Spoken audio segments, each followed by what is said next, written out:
The synthetic rain fell in sheets across Sector 7's marketplace, each drop catching the neon glow from broken signs and flickering advertisements. Jordan Vale pulled his jacket tighter, exhausted from 14 hours at the bakery. His fingers still smelled of flour and sugar, and his back ached from lifting sacks all day. All he wanted was his small apartment, a hot shower, and sleep. The marketplace should have been empty at this hour past midnight, when even the most desperate vendors packed up their stalls. But tonight felt different.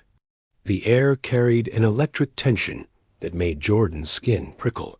He quickened his pace, boots splashing through puddles that reflected fractured rainbows of light. That's when he heard it. A sound so soft it almost disappeared beneath the rain, a whimper, delicate and afraid. Jordan stopped walking. His breath formed small clouds in the cold air. The sound came again, definitely not the wind or some stray animal. It was a voice, young and terrified, speaking words in a language he didn't recognize before switching to broken standard. "Please. Is anyone kind?" His heart hammered as he turned toward the abandoned food court. Between two collapsed stalls, something glimmered with an otherworldly blue-green luminescence.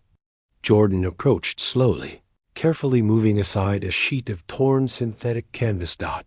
What he found made him freeze. A child sat huddled against the wall, knees drawn to her chest. But she wasn't human.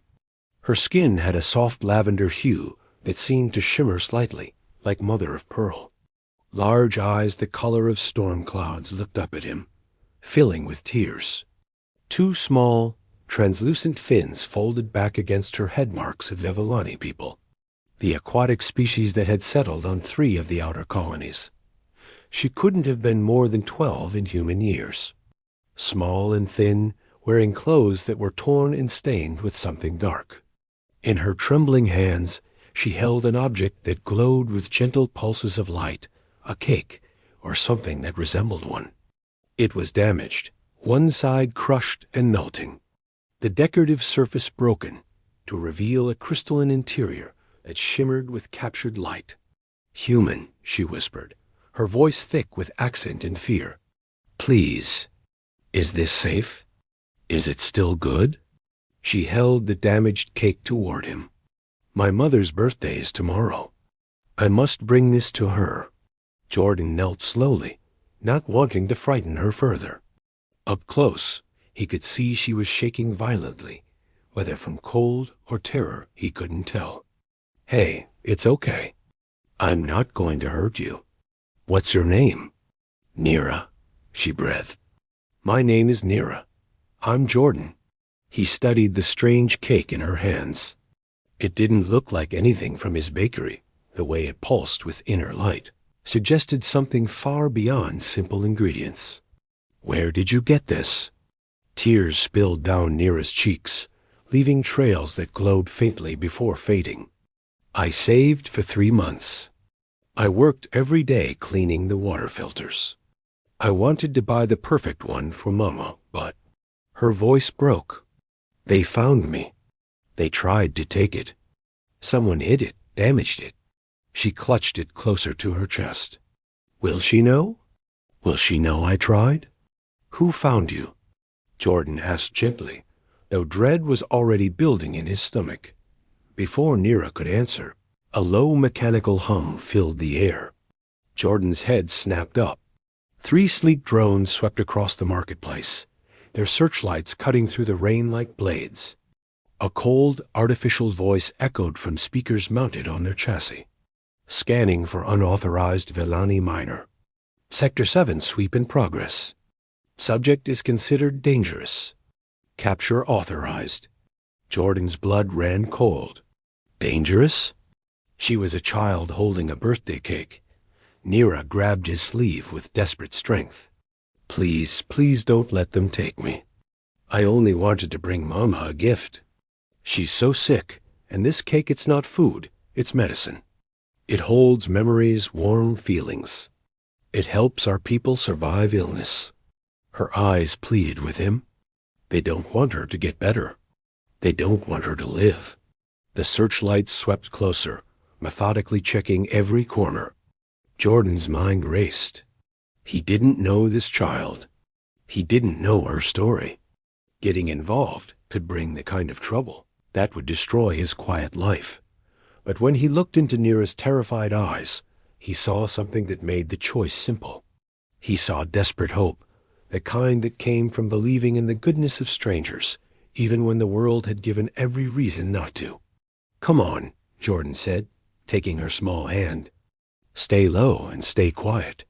He pulled her behind a row of stalls, just as a searchlight passed over where they'd been sitting. The beam lingered, the drone hovering, its sensors analyzing. Jordan held his breath, pressing them both against the cold wall.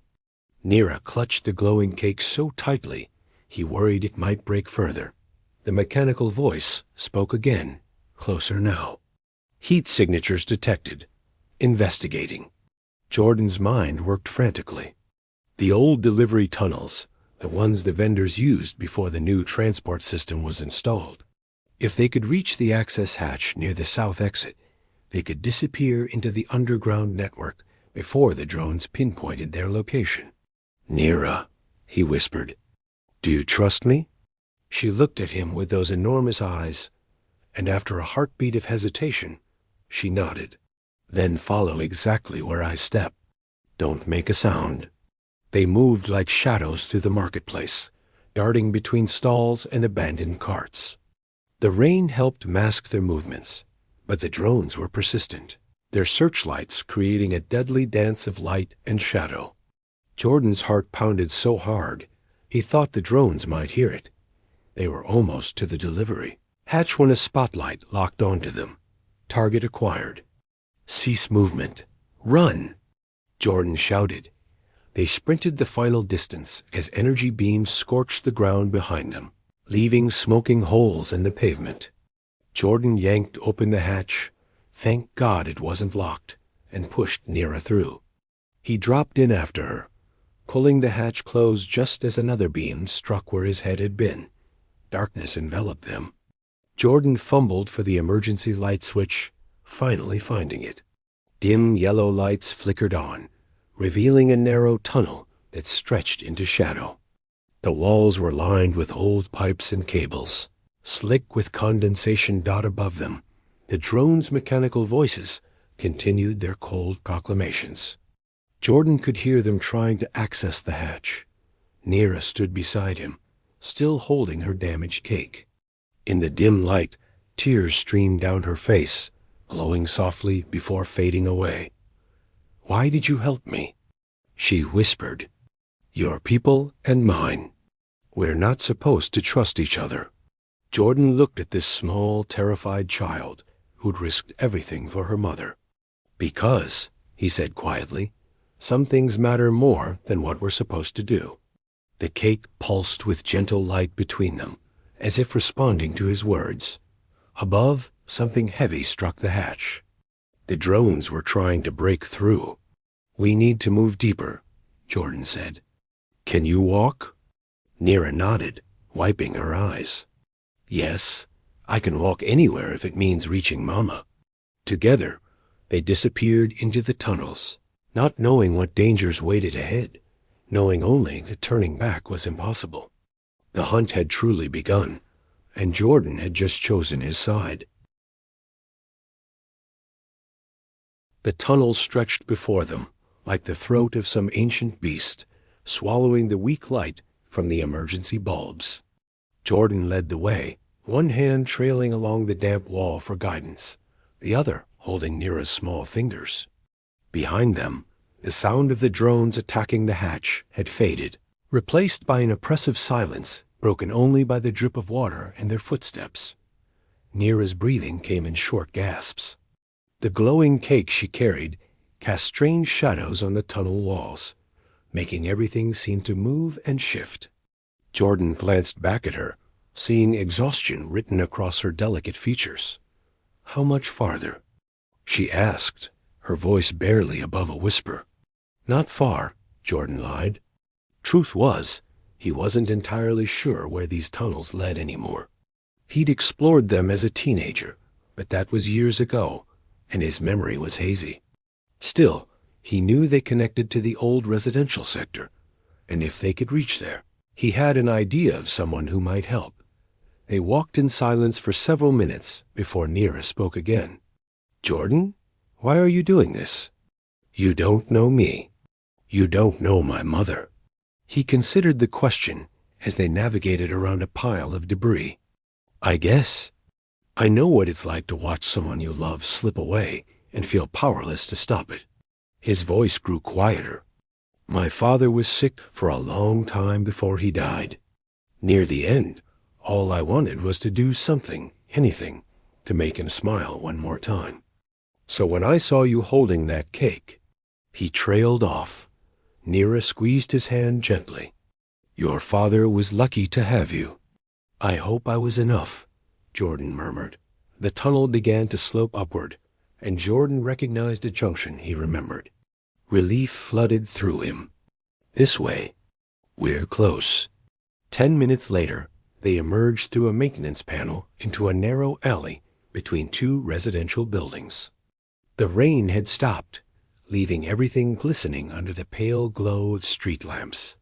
Jordan helped Nira up and carefully closed the panel behind them. "Where are we?"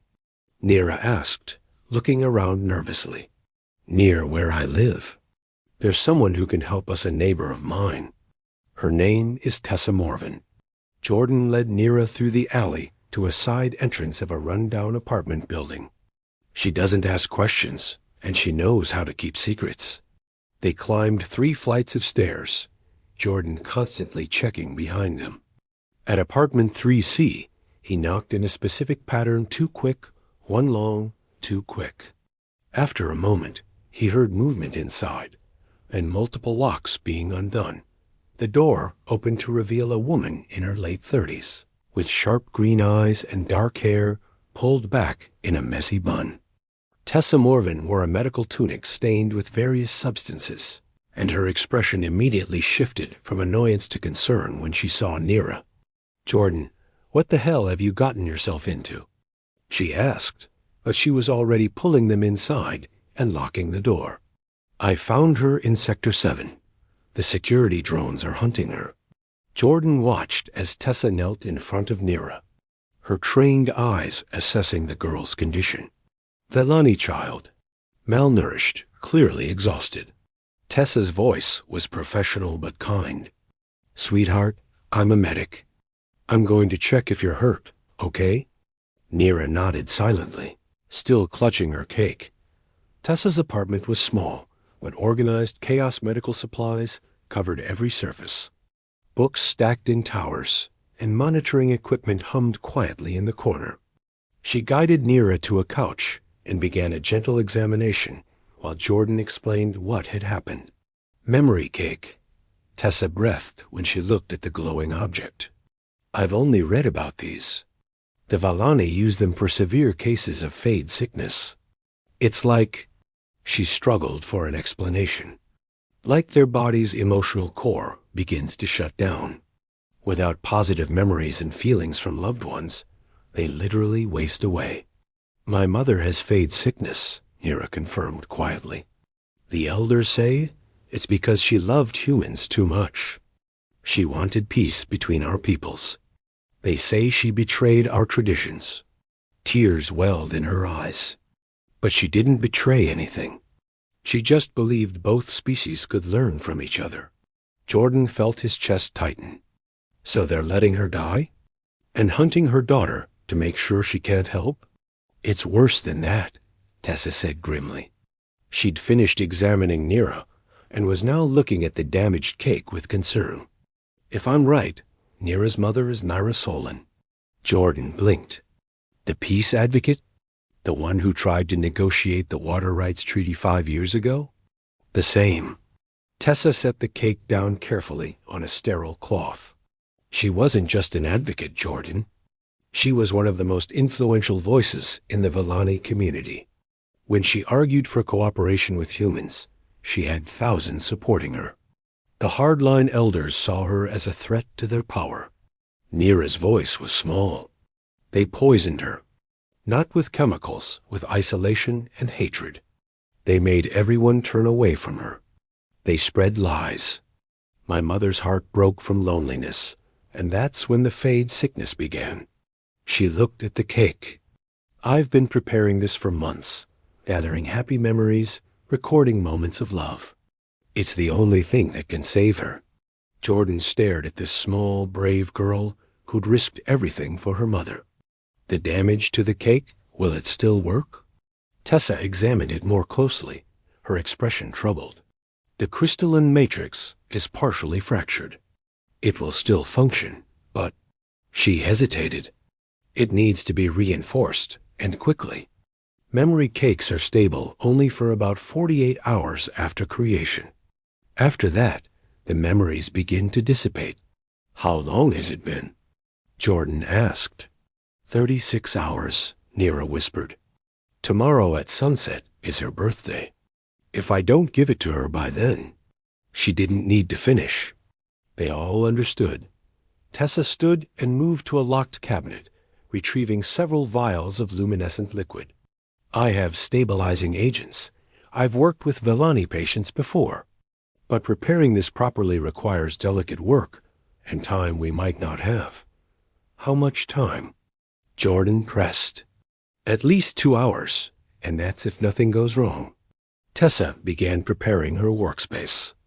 Nira, I need you to rest while I work. You're running on fumes. But Nira shook her head stubbornly. I stay with the cake. It holds my memories too. It needs to feel me nearby. Something in her words resonated with Jordan. The connection between Vellani and their emotional bonds ran deeper than humans could fully understand. He moved to sit beside Nira on the couch, while Tessa began the careful process of repairing the memory cake dot as Tessa worked. Nira leaned against Jordan's shoulder, exhausted but refusing to sleep. Tell me about your father, she said softly. What was he like? Jordan smiled despite the heaviness in his chest. He was a baker, like me. Taught me everything. He used to say that bread and love were the same. Both needed time, attention, and warmth to rise properly. He paused. When he got sick, he made me promise something. He made me promise I'd never stop believing that people were worth the effort. That even when the world felt cruel, there was always someone worth fighting for. You kept that promise tonight, Nira murmured. With me, I guess I did. They sat in comfortable silence while Tessa worked with intense concentration, using tiny instruments to realign the crystalline structures within the cake. The glow pulsed and flickered as she worked, sometimes dimming to almost nothing before surging bright again. Hours passed. Jordan dozed fitfully, jerking awake at every sound. Nira stayed awake, watching the cake with unwavering focus, as if her attention alone could keep it stable. Finally, as the first hints of dawn began to lighten the windows, Tessa sat back with a tired sigh. It's done. Not perfect, but stable. It should last until tonight. Nira's eyes filled with tears of relief. Thank you. Thank you so much. Don't thank me yet, Tessa said seriously. Getting this to your mother is going to be the hardest part. The Vellani settlement is heavily monitored. If the elders know you're trying to return, they'll have every entrance watched. There has to be a way, Jordan said firmly. Tessa studied him for a long moment. There might be one route. It's dangerous and requires help from someone I haven't spoken to in years. But she moved to an old communication terminal in the corner. My ex-partner, Finn Vale, works transport in the commercial district. Jordan's head snapped up. Finn Vale? That's my brother. Tessa's eyes widened. Your brother? I didn't know Finn had. Jesus, you two have the same last name, and I never made the connection. We're not close, Jordan admitted. Haven't been since Dad died. We had a falling out. Well, you're about to get close again, Tessa said, already typing on the terminal. Because Finn has access to the supply transports that serviced the Valani settlement. If anyone can sneak you in, it's him. Within minutes, a reply came back. Tessa read it and nodded. He'll help. Says to meet him at loading dock, 7 in an hour. Jordan felt his stomach twist with nervousness and something else, anticipation maybe. He hadn't seen his brother in 2 years. Their last conversation had ended in shouting and bitter words about who'd done more for their father, who'd sacrificed more. Neera stood, carefully cradling the repaired cake. The glow had steadied, pulsing with a gentle, rhythmic light that seemed almost like a heartbeat. She looked at Jordan with those enormous, trusting eyes. Will you come with me? All the way? Jordan didn't hesitate. All the way. Tessa provided them with clean clothes and supplies, including a thermal container to protect the memory cake. As they prepared to leave, she pulled Jordan aside. This is bigger than a sick woman and her daughter, she said quietly. Myra Solin could be the bridge between our peoples again if she recovers. But there are powerful interests that don't want that bridge to exist. I know, Jordan replied. But right now, I'm just trying to help a girl reach her mother. Tessa smiled slightly. Your father would be proud of the man you became. Those words stayed with Jordan as they left the apartment, stepping back into the uncertain dawn. Neera walked beside him, carrying hope and love crystallized in glowing form. Somewhere across the city, his estranged brother waited. And beyond that, in the Valani settlement, a dying woman dreamed of a daughter who promised to return. The night had been long, but morning brought no safety, only the next chapter of their desperate journey.